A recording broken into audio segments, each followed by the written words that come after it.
Halo, assalamualaikum warahmatullahi wabarakatuh. Selamat datang di Flash Media, channel yang membahas tentang dunia daur ulang sampah dan dunia sampah plastik Indonesia.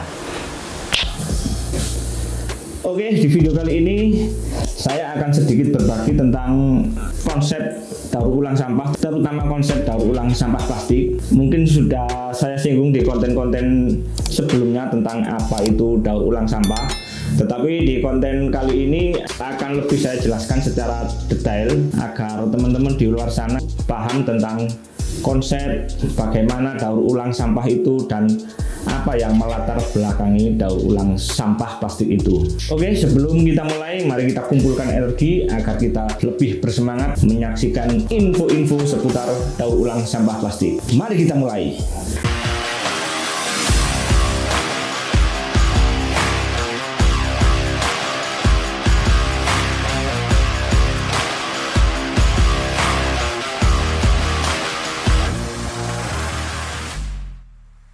Oke, kali ini saya akan menjelaskan lebih detail lagi tentang konsep daur ulang sampah. Ada 3 hal penting yang perlu saya jelaskan kepada kawan-kawan sekalian. Yang pertama adalah apa itu daur ulang sampah, dan kedua apa yang melatari terjadinya proses daur ulang sampah, dan yang ketiga tentu saja apa manfaat daur ulang sampah bagi sekitar kita. Kita mulai saja. Yang pertama adalah tentang pengertian secara detail apa sih daur ulang sampah itu. Daur ulang sampah plastik adalah sebuah kegiatan atau upaya untuk mengelola dan menggunakan plastik bekas agar dapat digunakan kembali atau diolah menjadi barang yang bermanfaat bagi lingkungan sekitar, dan tentunya nantinya bisa mempunyai nilai jual atau nilai tambah.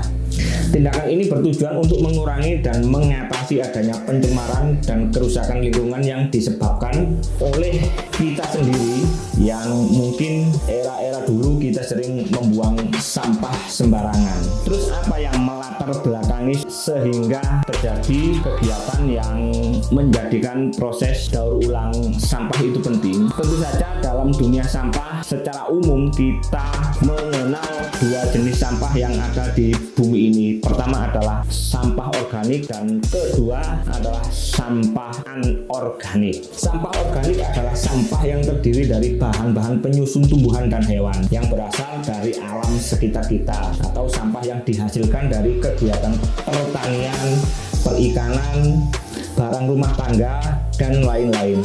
Sampah ini dengan mudah dapat diuraikan dalam proses alami. Banyak sampah rumah tangga yang sebagian besar merupakan bahan organik, misalnya sayur, kulit buah, daun, dan lain-lain.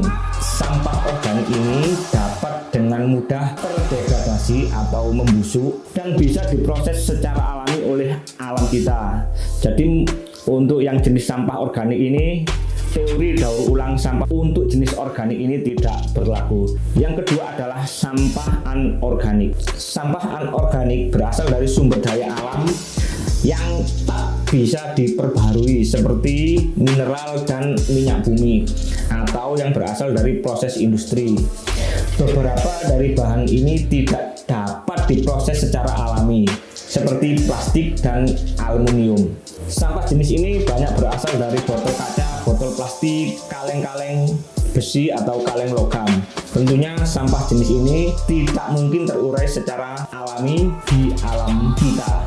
Sedangkan menurut data di negara Konoha, pertumbuhan sampah itu terus bertambah setiap tahun, apalagi di era-era modern ini produksi plastik yang semakin banyak dan semakin berkembang tiap tahun, maka akan menimbulkan sampah plastik yang semakin banyak. Solusi paling penting atau solusi utama untuk mengurangi penumpukan sampah di sekitar kita adalah dengan cara mendaur ulang sampah plastik, serta menanamkan mindset kepada diri kita sendiri untuk tidak buang sampah sembarangan. Jadi jangan buang sampah sembarangan. Jadi mulai saat ini, untuk mengurangi polusi lingkungan di sekitar kita bisa memulai dengan mengumpulkan sampah. Jangan dibuang sembarangan. Kita memulai mengumpulkan sampah. Kalau sudah banyak, mungkin bisa dijual ke pengepul-pengepul di sekitar lingkungan kita. Nanti akan dilanjutkan ke dalam proses daur ulang oleh para pendaur ulang yang sudah profesional kayak saya ini.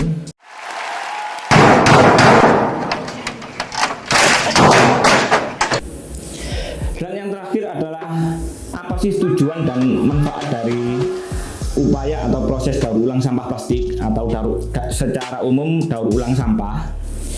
Tujuan yang pertama adalah tentu saja untuk mengatasi pencemaran lingkungan akibat penumpukan sampah yang ada di sekitar kita. Yang kedua, mengurangi polusi akibat sampah. Karena pada umumnya sampah plastik yang sudah tidak dipakai lagi akan dibuang begitu saja atau dibakar. Tujuan dari daur ulang sampah plastik adalah untuk mengurangi polusi akibat sampah. Yang ketiga adalah mencegah timbulnya penyakit, karena sampah-sampah yang berserakan di mana-mana yang tidak terdaur ulang itu akan menumpuk dan tentunya akan menjadi sumber penyakit dan nantinya akan sulit mengolahnya apabila sudah menumpuk dalam jumlah yang besar. Yang keempat adalah tentu saja untuk menciptakan lingkungan yang bersih dan sehat.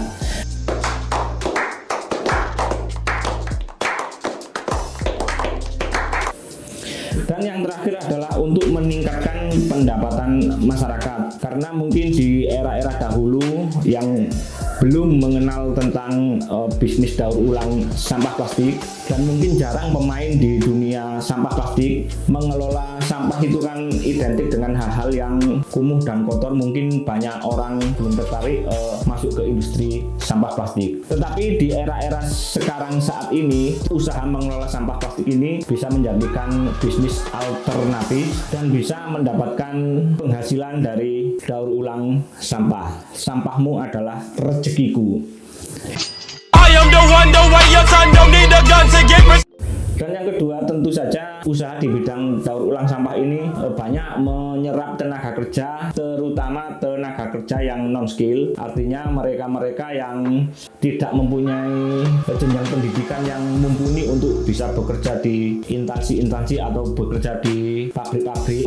Meskipun tidak banyak, tapi minimal bisa membantu menciptakan lapangan pekerjaan bagi mereka-mereka yang masuk istilahnya dalam kategori non skill.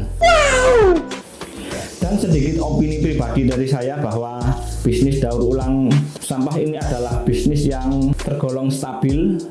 Meskipun kemarin drop karena ada COVID-19, tetapi setidaknya masih bisa berjalan meskipun tidak kenceng-kenceng amat, karena segmen daur ulang sampah plastik ini merata dari kelas UKM sampai kelas pabrik besar sampai kelas eksportir, itu bisa kita jadikan pasar. Usaha mengelola sampah ini masih untuk saat ini masih cukup menjanjikan, asal dilakukan dengan baik dan benar.